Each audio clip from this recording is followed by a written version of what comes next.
అపోస్తలుడైన పౌలు ఫిలేమోనుకు వ్రాసిన పత్రిక.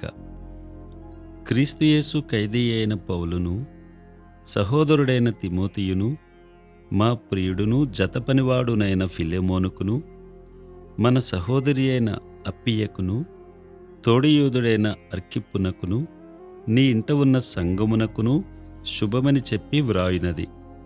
మన తండ్రి అయిన దేవుని నుండియు ప్రభువైన యేసుక్రీస్తు నుండియు కృపయు సమాధానమును మీకు కలుగునుగాక.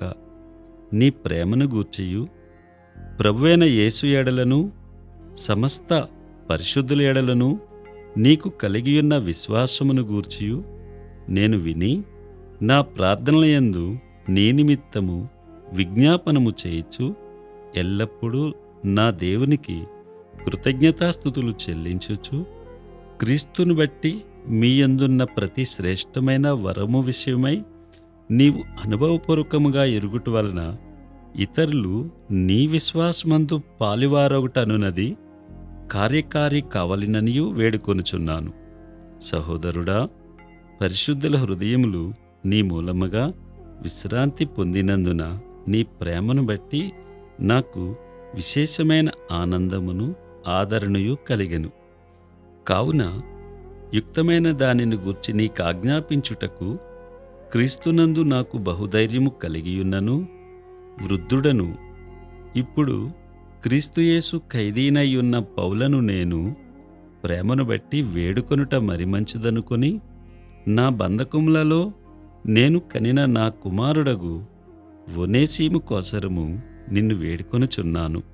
అతడు మునుపు నీకు నిష్ప్రయోజనమైన వాడే గాని ఇప్పుడు నీకును నాకును ప్రయోజనకరమైన వాడాయెను. నా ప్రాణము వంటి వాడైన అతనిని నీ యొద్దకు తిరిగి పంపియున్నాను. నేను సువార్త కొరకు బంధకములో ఉండగా నీకు ప్రతిగా అతడు నాకు పరిచారము చెయ్యు నిమిత్తము నా యొద్ద అతని ఉంచుకొనవలెనని యుంటిని గాని నీ ఉపకారము బలవంతము చేతనైనట్టు కాక స్వేచ్ఛాపూర్వకమైనదిగా ఉండవలనని నీ సమ్మతి లేక ఏమీయూ చేయుటకు నాకిష్టం లేదు. అతడికి మీదట దాసుడుగా ఉండక దాసుని కంటే ఎక్కువ వాడుగాను, ప్రియ సహోదరుడుగాను, విశేషముగా నాకును శరీర విషయమును ప్రభు విషయమును మరి విశేషముగా నీకును ప్రియ సహోదరుడుగాను నీ యొద్ద ఎల్లప్పుడూ ఉండుటికే కాబోలు అతడు కొద్ది కాలము నిన్ను ఎడబాసి ఉండెను. కాబట్టి నీవు నన్ను నీతో పాలివానిగా ఎంచిన ఎడల నన్ను చేర్చుకున్నట్టు అతనిని చేర్చుకొనుము.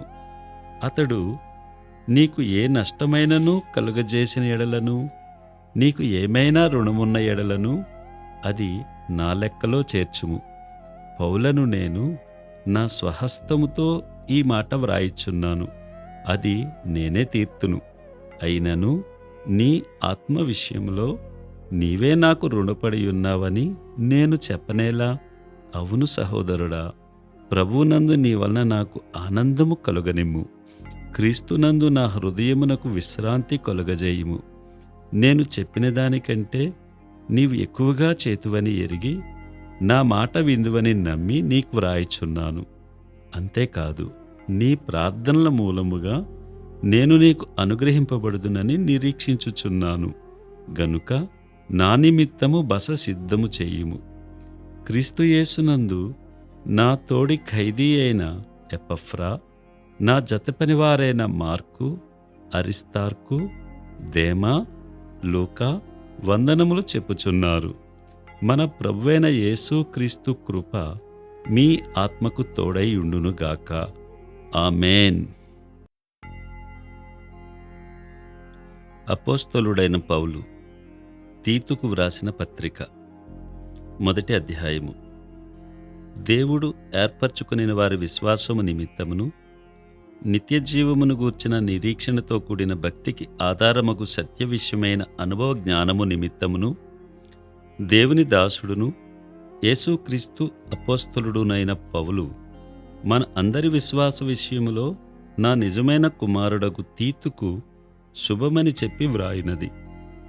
ఆ నిత్యజీవమును అబద్ధమాడనేరని దేవుడు అనాది కాలమందే వాగ్దానం చేసెను గాని ఇప్పుడు మన రక్షకుడైన దేవుని ఆజ్ఞ ప్రకారము నాకు అప్పగింపబడిన సువార్త ప్రకటన వలన తన వాక్యమును యుక్త కాలములయందు బయలుపరచెను. తండ్రి అయిన దేవుని నుండి మన రక్షకుడైన క్రీస్తు యేసు నుండి కృపయు కనికరమును సమాధానమును నీకు కలుగునుగాక. నేను నీకాజ్ఞాపించిన ప్రకారము నీవు లోపముగా ఉన్న వాటిని దిద్ది ప్రతి పట్టణములోనూ పెద్దలను నియమించు నిమిత్తమే నేను క్రేతులో నిన్ను విడిచి వచ్చి తిని. ఎవడైనను నిందారహితుడును ఏకపత్ని పురుషుడును దుర్వ్యాపార విషయము నేరము మోపబడిన వారై అవిధేయులు కాక విశ్వాసులైన పిల్లలు గలవాడునై ఉన్న ఎడల అట్టివానిని పెద్దగా నియమింపవచ్చును. ఎందుకనగా అధ్యక్షుడు దేవుని గృహ నిర్వాహకుని వలె నిందారహితుడై ఉండవలెను. అతడు స్వేచ్ఛాపరుడును ముక్కోపియు మద్యపానియు కొట్టువాడును దుర్లాభము అపేక్షించువాడును కాక అతిథి ప్రియుడును సజ్జన ప్రియుడును స్వస్థబుద్ధి గలవాడును నీతిమంతుడును పవిత్రుడును ఆశా నిగ్రహము గలవాడునయ్యుండి తాను హితబోధ విషయమై జనులను హెచ్చరించుటకును ఎదురాడువారి మాట ఖండించుటకును శక్తిగలవాడగునట్లు ఉపదేశమును అనుసరించి నమ్మదగిన బోధను గట్టిగా చేపట్టుకునివాడునై ఉండవలెను. అనేకులు విశేషముగా సున్నతి సంబంధులను అవిధేయులను వదరబోతులను మోసపుచ్చువారునై ఉన్నారు. వారి నోళ్లు మూయింపవలెను. అట్టివారు ఉపదేశింపకూడని వాటిని దుర్లాభము కొరకు ఉపదేశించుచు కుటుంబములనే పాడు చేయుచున్నారు. వారిలో ఒకడు అనగా వారి సొంత ప్రవక్తలలో ఒకడు ఇట్లనెను, క్రేతీయులు ఎల్లప్పుడూ అబద్ధికులను దుష్టమృగములను సోమరులకు తిండిపోతులనై ఉన్నారు. ఈ సాక్ష్యము నిజమే. ఈ హేతువు చేత వారు యూదుల కల్పనా కథలను సత్యము నుండి తొలగిపోవునట్టి మనుషుల కట్టడలను లక్ష్యపెట్టక విశ్వాస విషయమున స్వస్థులగు నిమిత్తము వారిని కఠినముగా గద్దింపుము. పవిత్రులకు అన్నియూ పవిత్రములే గాని అపవిత్రులకును అవిశ్వాసులకును ఏదియూ పవిత్రమైనది కాదు. వారి మనస్సును వారు మనస్సాక్షియు అపవిత్రపరచబడి ఉన్నవి. దేవుని ఎరుగుదమని వారు చెప్పుకొందురు గాని అసహ్యులను అవిధేయులను ప్రతి సత్కార్యము విషయము భ్రష్టులనయ్యుండి తమ క్రియల వలన ఆయనను ఎరుగమన్నట్టున్నారు. అపోస్తలుడైన పౌలు తీతుకు వ్రాసిన పత్రిక 2వ అధ్యాయము. నీవు హితబోధకు అనుకూలమైన సంగతులను బోధించుము. ఎలాగనగా వృద్ధులు మితానుభావం గలవారును మాన్యులను స్వస్థబుద్ధి గలవారును విశ్వాస ప్రేమ సహనములయందు లోపము లేనివారునై ఉండవలననియు అలాగుననే వృద్ధ స్త్రీలు కొండెకత్తెలును మిగుల మద్యపానాసక్తులనై ఉండక ప్రవర్తనయందు భయభక్తులు గలవారై ఉండవలననియు దేవుని వాక్యము దూషింపబడకుండునట్లు యవన స్త్రీలు తమ భర్తలకు లోబడి ఉండి తమ భర్తలను శిశువులను ప్రేమించువారును స్వస్థబుద్ధి గలవారును పవిత్రులను ఇంట ఉండి పని చేసుకునివారును మంచివారునై ఉండవలనని బుద్ధి చెప్పుచు మంచి ఉపదేశము చేయువారునై ఉండవలననియు బోధించుము. అటువలనే స్వస్థబుద్ధి గలవారై ఉండవలనని యవన పురుషులను హెచ్చరించుము. పరపక్షమందుండువాడు మనలను గూర్చి చెడుమాట ఏదియూ చెప్పనేరక సిగ్గుపడినట్లు అన్నిటియందు నిన్ను నీవే సత్కార్యముల విషయమై మాదిరిగా కనుపరుచుకొనుము.